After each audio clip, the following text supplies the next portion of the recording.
Hey, deserving listeners, 90 Day Fiancé, the couple's tell-all before the 90 days. Let's watch. Gosh, I don't even know where to begin.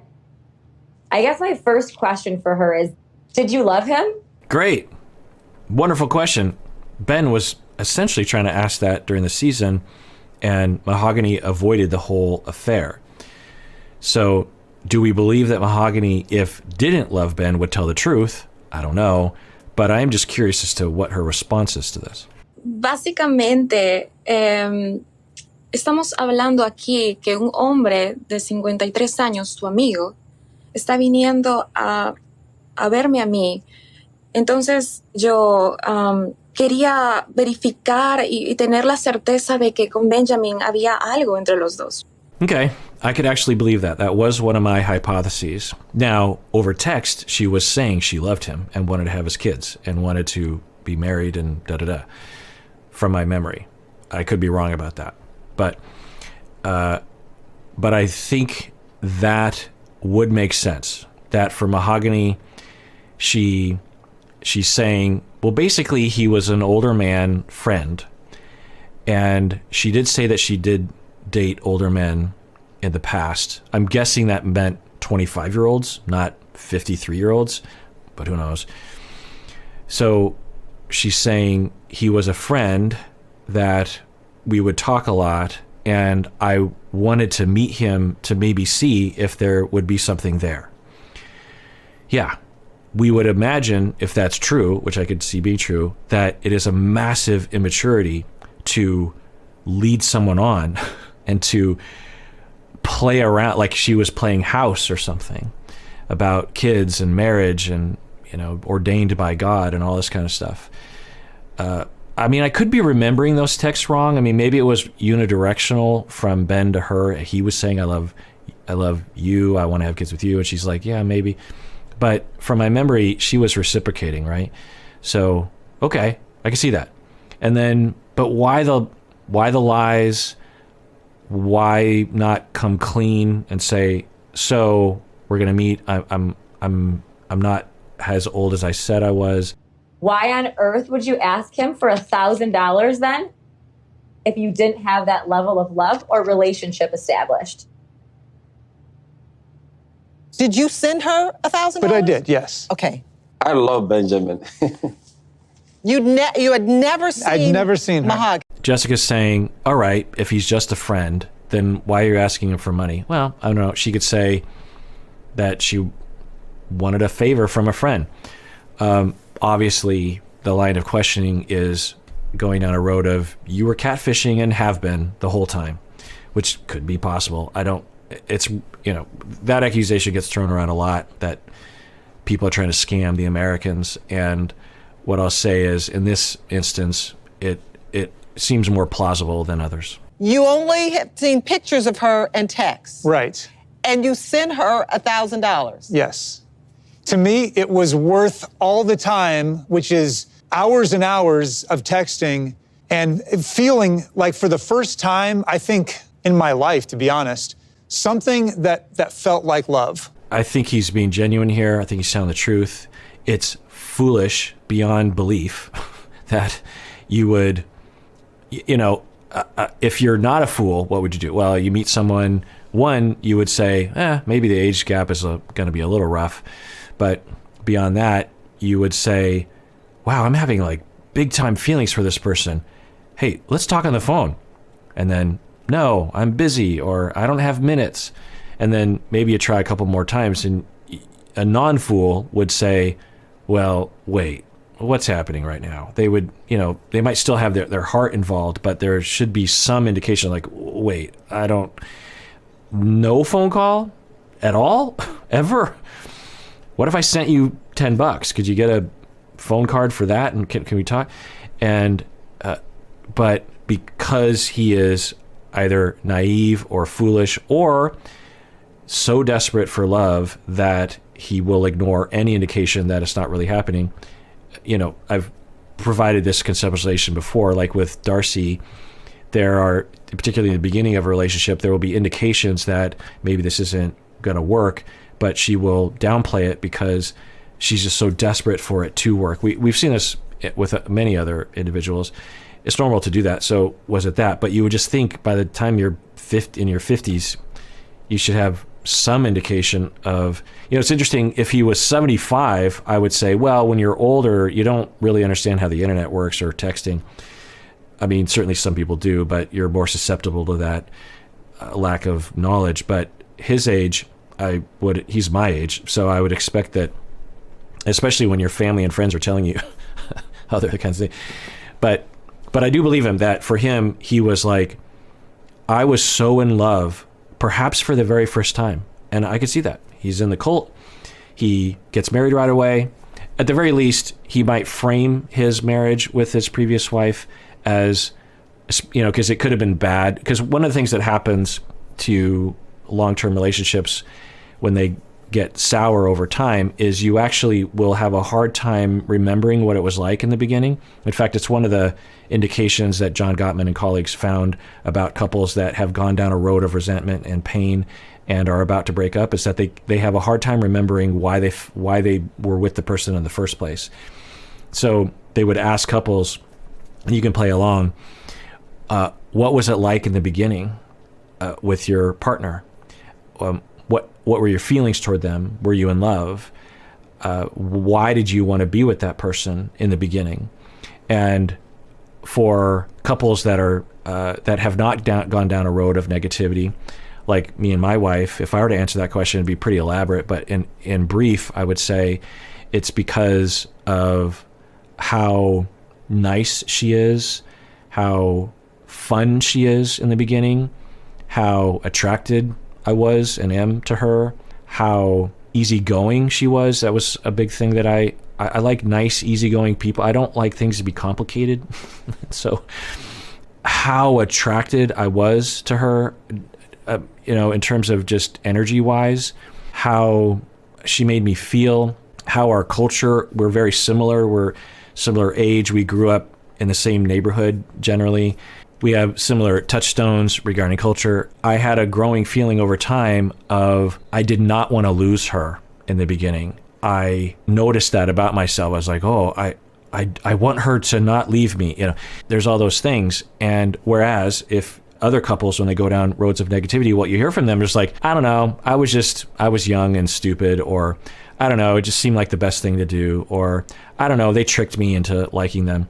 Now, it's possible that that's true, but it's also possible that they had all the same feelings that I expressed, but they lost touch with them because of all the negativity, and they literally cannot remember why they even began to be in a relationship with that person. So it's possible that Ben has that. But anyway, he's saying, I was in love for the first time. And just remember for yourself, if you've experienced that deep, obsessional, compulsive, all-encompassing love, infatuation that you had for the first time, I'm guessing that you weren't exactly wise with your decision-making when you were first with that person, particularly if you were young, which is usually when that happens.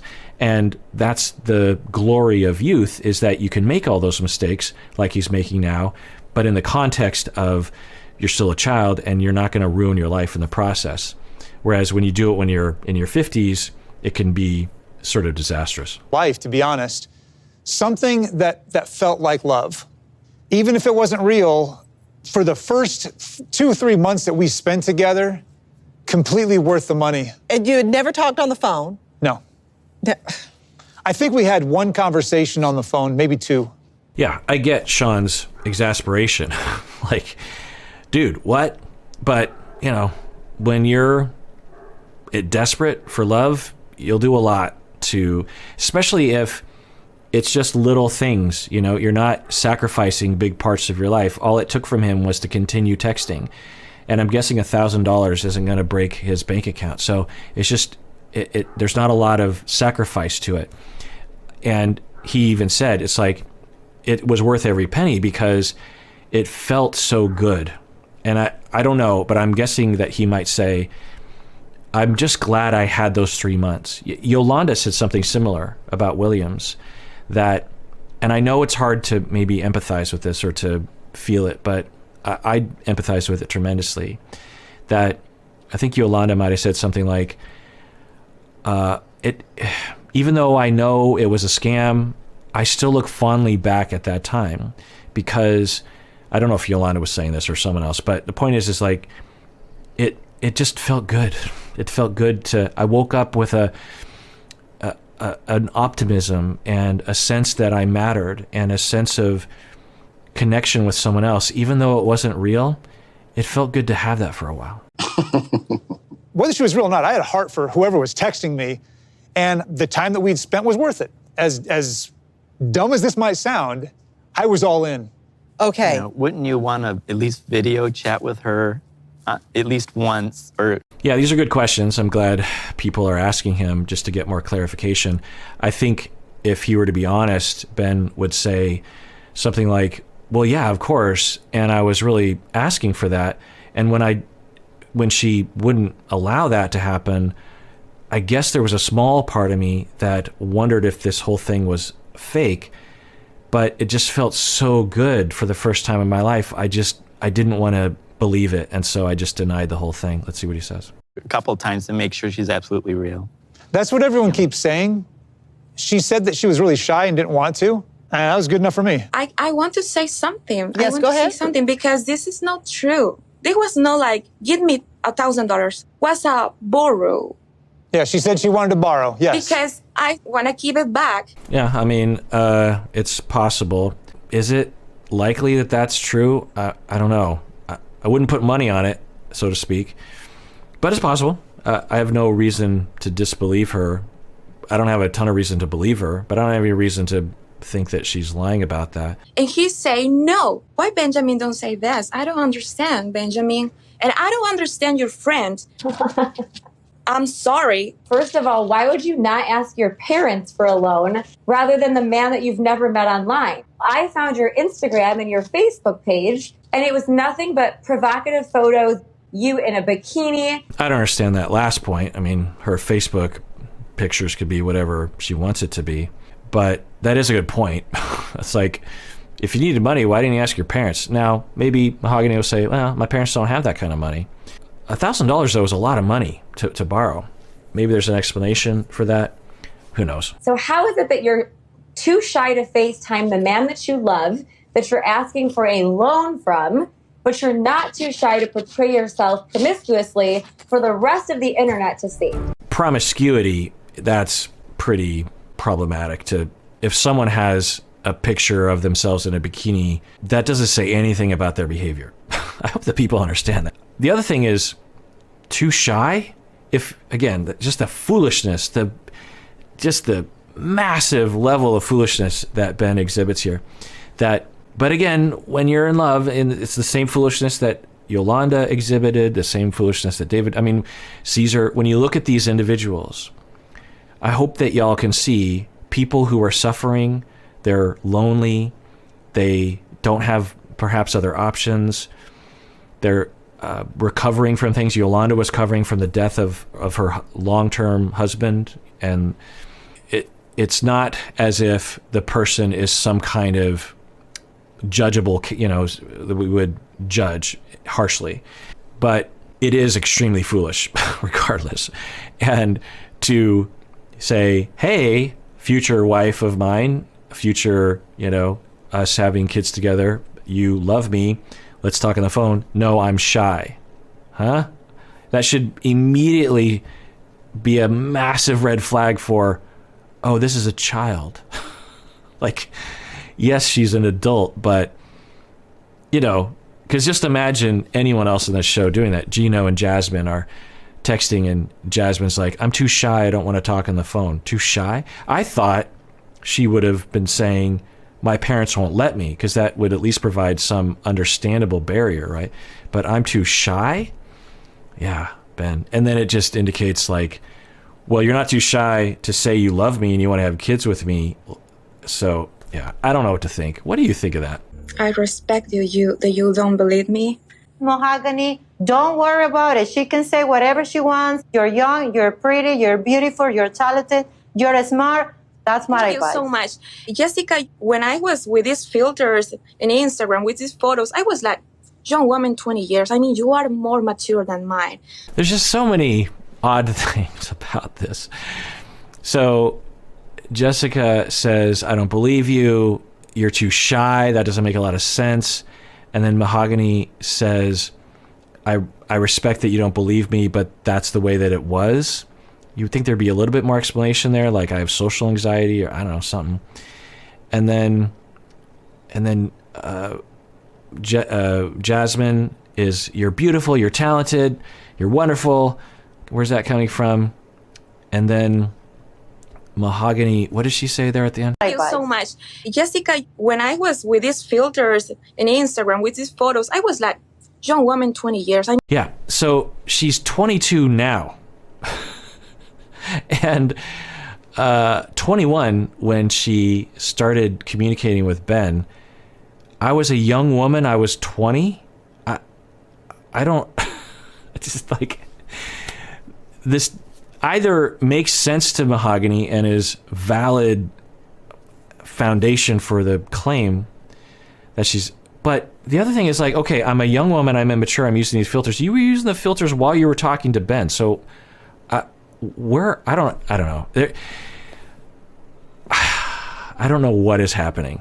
I said, you basically told Ben that you wouldn't give him the courtesy of a video chat because you were shy. But Your you need to social media portrays understand something that if I completely want to different. don't have video calls with Benjamin was because, in the truth, Benjamin told me the first time that he wanted to have video chat is he said like a date. And I was like 21 years old. So she's saying the truth. And I actually believe her. I could see this being true. That she was in her mind in a fantasy that he was just a friend while giving very different communication. Because they were just texting for 2 or 3 months. So during that whole time, you know, or at some point, anyway, love and kids. So I believe her that she, in her mind, thought he's just a friend. I'm just talking with someone online, and I don't need to be truthful with this person because I'm trying to protect myself. Huh? How are you protecting yourself by lying? You're saying you're 23 when you're 21. That's not a protection. It would be a protection not to let him see your house, like the Airbnb. That would make sense. It would also be a protection to say, don't come down here. And that makes me believe, who knows? It's complete speculation, but there are people who grew up with online chatting and were bored because a 9-year-old will often have a phone or at least some sort of access to these things and will communicate with adults. I didn't grow up with it, but I'm guessing I would have done it when I wouldn't have done this sort of thing. But, I used to prank call people when I was a kid. So I'm just going to take a guess and say that if I had the internet when I was a child, that I would have done all sorts of stupid stuff. So now, as you age, the version of that changes. But I'm just guessing that she has done this before, and maybe it was just completely innocent. She just likes to meet people online, maybe play around with some personas. She kind of knows the other people are playing around with their personas, and it's just there's an understanding that no one is necessarily telling the truth.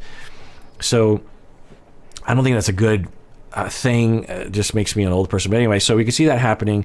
She's like, he's a friend, and he asked me to video chat or talk on the phone, and he says it's like a date, and I don't want to have a date with him because he's a friend, and I don't even know this person really. I just like to play around with this persona online, and that's what I like to do.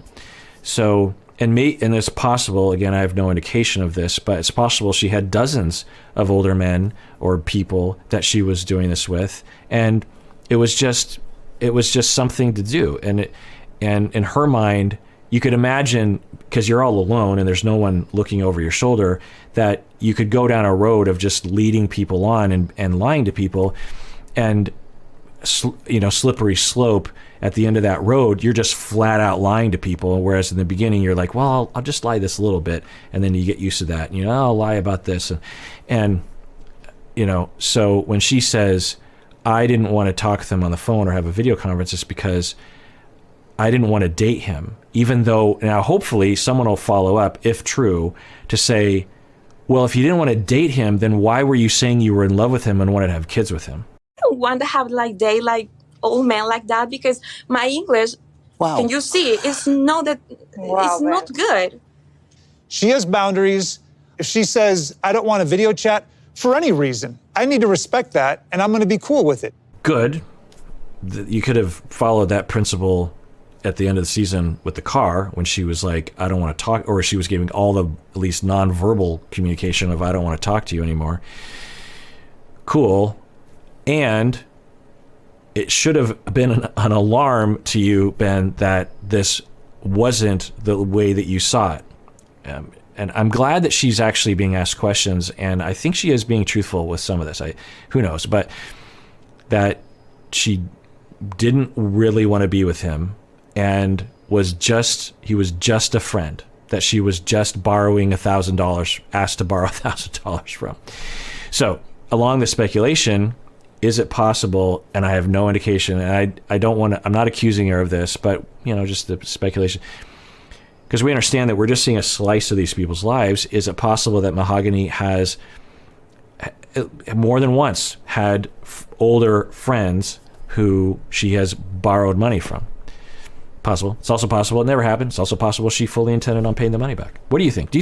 What do you think? I'm curious. When she says, I was just borrowing money and I fully intended on paying it back, do you believe that's true? I'm curious because I can see it being true. I can also see it being a lie to herself or just a flat out lie.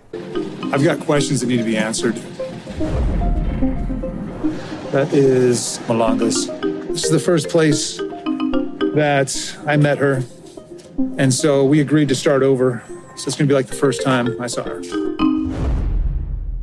So he went back with the agreement from her that they would start over. That is surprising, given the way Mahogany was the entire time he was down there the first time. If it's accurate or truthful that she actually wanted to potentially re-engage with him romantically, I wonder if the story is, as I've been saying it was a friend that she felt kind of okay with flirting with, but was really amplifying the communication over text. And then suddenly he wants to come down. And of course, the TV show is reaching out to the two of them, so that's got to be some kind of a factor there. And she is like, well, maybe, but I don't know. I don't know what to do. Part of me wants to maybe explore with him, but most of me is just terrified of the whole situation. And I also don't like certain aspects of him or something. A rejection. He goes away. And then she starts to rethink it and says, well, I did want to see, and I kind of overreacted with fear or something. So I'm re-engaging with the original reason why I was kind of flirting with him, but also liking his companionship. And he did sort of pass the test when he came down here by respecting my boundaries. Or she really liked that kiss. I could see that happening. We should add to the hypothesis that she just wants more internet or more TV time because that's what she's after. I don't usually like to think that's the reason, but it could be.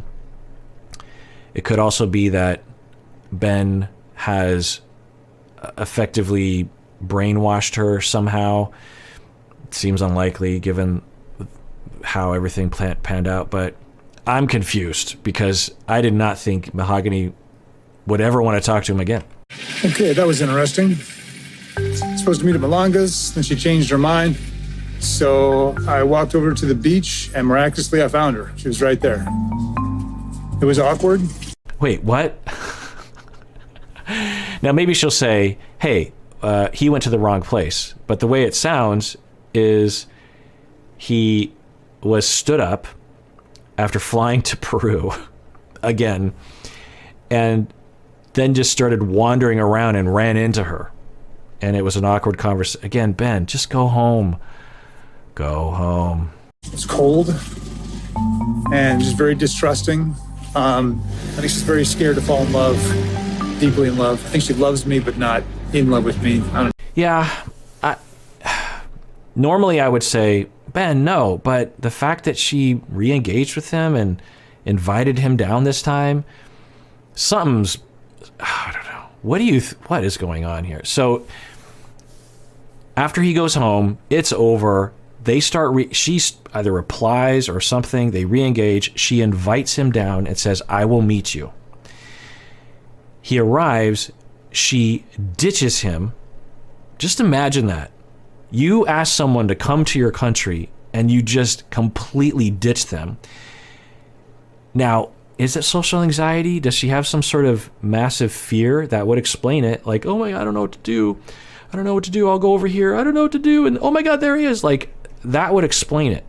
Or is it some sort of massive Machiavellian plan? But what would be the plan? Like, what anyway, actually, I guess that would explain it. That it's some sort of panic that she experiences. We all know that people have emotions and that they don't always have the differentiation to display them in overt ways. So that would be the only explanation I can think of. She was like wanting to engage, but it's such, anyway, so she's terrified. I don't know what's going to happen. And then she goes to the beach. I don't know what to do. And oh my God, there he is. And then he's saying she was very cold and it was very awkward. And yeah, I mean, so if you heard this story and you were like, so little hint, he's 53 and she's very young. I'm guessing a lot of people would say, that sounds like a 12-year-old. Like, come to my country, and then I don't know what to do. I'm not going to show up. And then when I see him, I'm going to be shy. It's a 12-year-old version of social anxiety, right? That's the only explanation I can think of. Do you have a different one? I don't know. I'm just completely boggled. Now, of course, what a lot of people on the internet would say is he's some sort of groomer, like he's a predator. But she invited him, and the parents have met him. So presumably the parents are at least kind of informed on this whole thing. know. Still working through all that. I just don't understand my girlfriend, quote unquote. Her room is completely empty. So I just need to make a decision while I'm clear-headed, when I'm like not under her spell, and just say, this is it. I think you're under your own spell, buddy, but he's saying that her room is completely empty. Well, some young people have extremely empty rooms. Like, I think back to when I was young, you can't afford furniture. You haven't acquired little knickknacks in life. But who knows? Obviously, it could be another Airbnb or something. And now he's saying I need to reevaluate things. Yeah, I think, Ben, it's time for reevaluation. Let's see what he says. I really wish I didn't care about her as much as I do, because it would make it a lot easier. Go home, Ben. Go home, Ben. Go home. Go home. Go home. All right, well, that does it for that episode. Everyone out there, please take care of yourself and take care of others, because we all deserve it. We really, really do.